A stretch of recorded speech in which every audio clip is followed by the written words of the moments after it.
kita akan belajar bagaimana cara menentukan nilai modus dari data tunggal dan juga data kelompok. Termasuk bagaimana cara menentukan nilai modus dari data kelompok yang disajikan dalam histogram.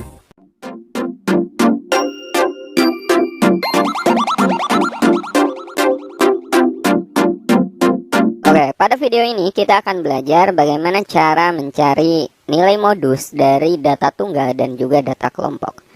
Nah, apa itu modus? Modus adalah nilai datum yang sering muncul ya. Kita mulai dari data tunggal dulu. Bagaimana cara menentukan nilai modus dari data tunggal? Modus dari data tunggal adalah nilai datum yang sering muncul atau datum dengan frekuensi terbesar. Nah, ini bagaimana cara mencari modus dari data tunggal ya. Pokoknya lihat datum yang sering muncul, atau jika data tunggal itu data yang sudah berbobot, artinya frekuensinya udah disajikan, maka modusnya adalah yang frekuensinya terbesar. Nah, suatu data itu bisa aja tidak memiliki modus ya, atau mungkin modusnya satu, atau bisa aja modusnya itu lebih dari satu. Sebagai contoh, perhatikan soal berikut ini. Tentukan modus dari data berikut. Di sini saya sajikan 3 data. Kita mulai dari data yang pertama dulu. Teman-teman lihat di sini datanya. Nah, ini masing-masing ini disebutnya datum ya. Keseluruhan ini data. Nah, 3 ini datum, 4 ini datum, 5 datum, dan masing-masing ini adalah datum. Oke. Nah, teman-teman lihat datum yang munculnya paling sering. Kalau 3 kan cuma sekali, 4 cuma sekali, 5 sekali. Nah, 6 ini munculnya 3 kali nih. Berarti jelas modusnya adalah 6 untuk data yang pertama.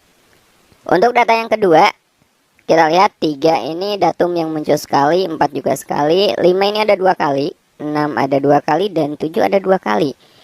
8 ini sekali. Nah, di sini ada 3 datum yang muncul dengan frekuensi yang sama. Maka untuk data yang B ini modusnya itu ada 3 ya.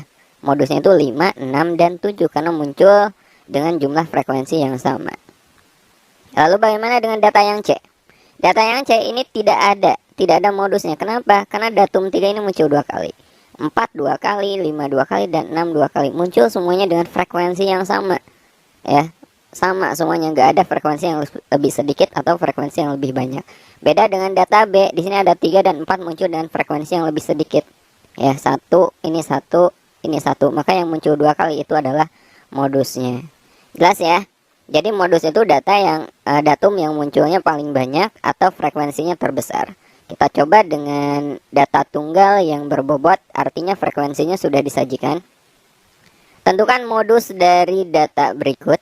Nah, di sini ada modus atau ada data berat badan siswa yang beratnya 40 kg, frekuensinya ada 6, 43 8, 46 ada 17, 49 ada 8, 52 ada 6, dan 55 ada 3. Maka modusnya, teman-teman lihat frekuensi terbesar ya. Nah, ini banyak siswa itu frekuensi. Ini frekuensi nih. Ya, di sini frekuensi terbesar mana? Ya 17. Jadi modusnya mana? Maka modusnya yang beratnya 46 kg. Jadi jawabannya modus data tersebut adalah 46. Oke? Oke, sekarang kita akan belajar bagaimana cara menentukan nilai modus dari data berkelompok.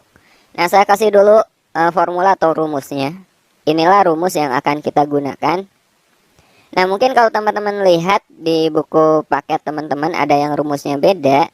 Itu sebenarnya maksudnya sama, cuman penyimbolannya aja yang beda. Kayak tepi bawah ada yang menggunakan L, kemudian panjang kelas juga ada yang menggunakan C.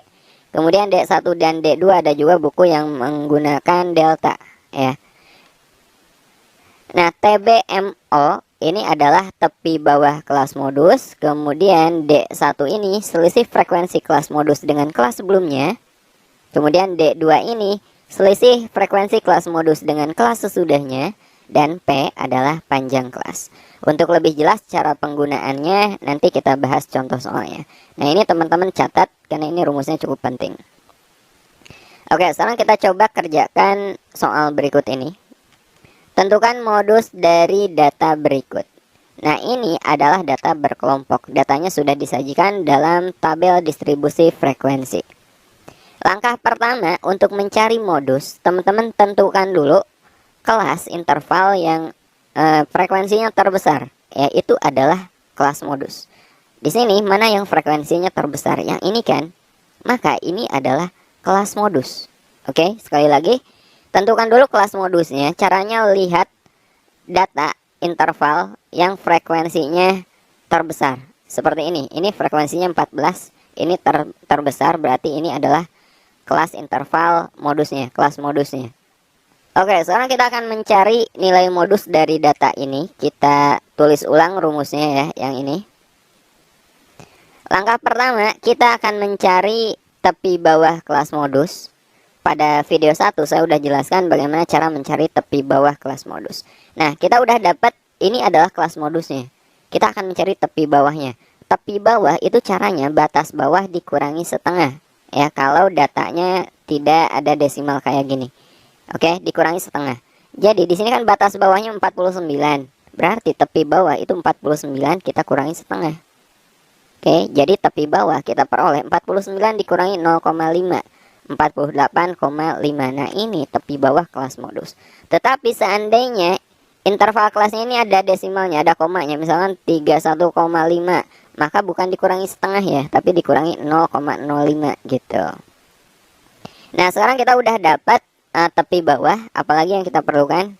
Kita mencari D1. D1 itu selisih frekuensi kelas modus dengan kelas sebelumnya. Nah, frekuensi ini kan kelas modus, frekuensinya 14. Kita cari selisih dengan kelas sebelumnya. Kelas sebelumnya itu 9. Nah, ini selisihnya berapa? Berarti 14 dikurangi 9. Maka D1-nya kita peroleh 5. Kemudian kita cari D2. D2 itu selisih frekuensi kelas modus dengan kelas sesudahnya. Jadi 14 dikurangi frekuensi kelas sesudahnya. Jadi 14 dikurangi 10. Ini adalah D2. Dan D2-nya di sini kita peroleh 4. Terakhir kita akan mencari panjang kelas. Panjang kelas paling gampang itu batas bawah suatu kelas dikurangi batas bawah kelas sebelumnya. Misalkan 37 kita kurangi dengan 31, bisa. Panjang kelasnya di sini 37 dikurangi 31 itu 6. Atau bisa juga 42 dikurangi 36, bisa. Atau 48 dikurangi 42, bisa. Karena panjang kelas ini pasti sama semuanya. Ya, kita peroleh panjang kelasnya 6. Nah, yang kita perlukan semuanya udah dapat ya. Tepi bawah udah ada, D1 udah ada, D2 udah ada, dan panjang kelas juga udah ada. Sekarang kita substitusi ke rumusnya. Jadi modusnya adalah tepi bawah kelas modus, yaitu 48,5. Oke. Kemudian ditambah D1, D1-nya di sini 5. Kemudian dibagi D1 tambah D2, D1-nya 5 ditambah D2-nya 4. Kemudian kalikan dengan panjang kelas. Panjang kelas itu 6. Nah, sekarang tinggal kita hitung. 48,5 ditambah 5 per 5 tambah 4 kan 9. Kemudian kita kali dengan 6. 5 kali 6, 30. 30 per 9 jadinya. 30 per 9 itu 3,33. Tinggal kita jumlahkan dengan 48,5. Maka modusnya kita peroleh 51,83. Nah, itu cara mencari nilai modus data berkelompok. Kita coba soal lagi ya. Oke, kita coba satu soal lagi. Tentukan modus dari data berikut. Oke, masih ingat langkahnya? Yang pertama, kita tentukan kelas modusnya. Lihat frekuensi terbesar. Di sini frekuensi terbesar adalah 37. Berarti ini adalah kelas modusnya. Oke, kita udah dapat kelas modus. Kita tentukan tepi bawah kelas modusnya.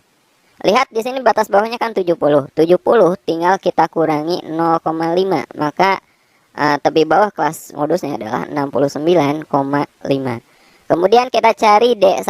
D1 itu frekuensi kelas modus dikurangi frekuensi sebelumnya. Berarti 37 kita kurangi dengan 14. Ya, berapa? 23 ya. Jadi D1-nya 37 dikurangi 14 adalah 23. Kemudian kita tentukan D2-nya. D2 itu selisih frekuensi kelas modus dengan kelas sesudahnya. Berarti 37 kita kurangi 25. Berapa? 12, ya enggak? Jadi D2-nya adalah 12. Dan terakhir kita akan menentukan panjang kelasnya. Kita kurangi aja 60, kita kurangi dengan 55. Maka P-nya adalah 5. Nah, ini yang kita perlukan. Sekarang kita substitusi ke rumusnya. Ya. Modus sama dengan tepi bawah kelas modus. Tadi 69,5. Kemudian D1-nya 23. D1 23, D2-nya 12, dan panjang kelasnya adalah 5. Oke. Jadi 23 tambah 12, 35, kemudian kita kali 5, ini bisa kita coret ya. 35 dibagi 5 kan 7. Jadi 69,5 ditambah 23 per 7. 23 per 7 itu sama dengan 3,29. Ini kita jumlahkan aja. Maka hasilnya modusnya adalah 72,79. Gampang kan? Oke, sekarang kita akan belajar bagaimana cara menentukan nilai modus dari data berkelompok yang disajikan dalam histogram. Contoh soalnya seperti ini. Perhatikan histogram berikut, tentukan nilai modus dari data tersebut. Ini histogramnya. Oke, teman-teman perhatikan. Nilai ini adalah frekuensinya. Bagian sini ini adalah data. Dan masing-masing katakanlah batang ini ya, atau diagram ini menunjukkan kelas. Jadi pada data ini ada sebanyak 1, 2, 3, 4, ada 5 kelas ya. Oke, cara pertama sama seperti sebelumnya. Kita tentukan dulu kelas modusnya. Caranya, lihat kelas dengan frekuensi terbesar. Ya, berarti yang paling tinggi teman-teman. Berarti yang ini nih, ini adalah kelas modus. Paling tinggi, frekuensinya adalah 15. Ini adalah kelas modus. Jika kita tarik garis dari sini ke sini dan dari sini ke sini ya. Kemudian dari titik potongnya kita tarik lagi garis tegak vertikal. Nah, di sini ini adalah posisi modusnya. Jadi modusnya dapat kita lihat dia mendekati nilai 50,5. Tapi kita tidak bisa mengira-ngira ini nilainya berapa. Jadi harus kita hitung tetap. Caranya sama, kita tentukan dulu setelah dapat kelas modus, kita tentukan dulu tepi bawah kelas modus ya. Nah, nilai-nilai ini ya, perlu teman-teman ketahui juga, 35,5 berarti ini tepi bawah kelas pertama. 40,5 ini tepi atas kelas pertama sekaligus tepi bawah kelas kedua. Nah, 45,5 ini adalah tepi bawah kelas ketiga sekaligus dia tepi atas kelas kedua. Jelas ya? Jadi tepi bawah kelas modus adalah yang ini nih, 45,5. Ini tepi bawah kelas modus. Nah, berikutnya kita cari D1. D1 itu selisih frekuensi kelas modus dengan kelas sebelumnya. Nah, kelas modus kan ini, kelas sebelumnya yang ini nih, frekuensinya berapa? 8. Jadi D1 itu dari sini ke sini nih, ini tingginya berapa? Gitu. Tinggal kurangi aja, 15 dikurangi 8, hasilnya adalah 7. Ini D1-nya. Kemudian D2 itu selisih frekuensi kelas modus dengan kelas sesudahnya. Kelas sesudahnya kan bagian sini. Ini frekuensinya berapa? 12. Berarti tinggi dari sini ke sini ini adalah D2. 15 dikurangi 12. Hasilnya adalah 3. Kita dapat D1-nya 7 dan D2-nya 3. Kemudian kita cari panjang kelas. Panjang kelas itu lebar setiap batang ini ya, setiap diagram ini. Misalkan dari 35,5 ke 40,5 atau bisa juga dari 40,5 ke 45,5. Nah, kita hitung aja, ini adalah panjang kelasnya. Ya, dari 35,5 ke 40,5 tinggal kita kurangi aja ya. 40,5 kurangi 35,5, maka panjang kelasnya adalah 5. Kita gunakan formula yang tadi sama. Kita substitusi, tepi bawah kelas modusnya adalah 45,5. Kemudian ditambah D1-nya 7 ya. Per D1 ini 7 lagi, ditambah D2, D2 itu 3. Kemudian kali panjang kelas, panjang kelasnya adalah 5. Tinggal kita hitung, 7 per 7 tambah 3, 10, kemudian kita kali 5. Ini bisa langsung kita bagi ya, 10 bagi 5 berarti ini 2. Jadi 45,5 ditambah 7 per 2. 7 per 2 itu sama aja dengan 3,5. Ini kita jumlahkan, maka hasilnya adalah 49. Sesuai dengan apa yang kita prediksi tadi. Letaknya itu di sini, mendekati 50,5. Dan ternyata modusnya adalah 49. Oke, itulah bagaimana cara menentukan nilai modus data tunggal dan juga data berkelompok yang disajikan dalam tabel distribusi frekuensi dan histogram.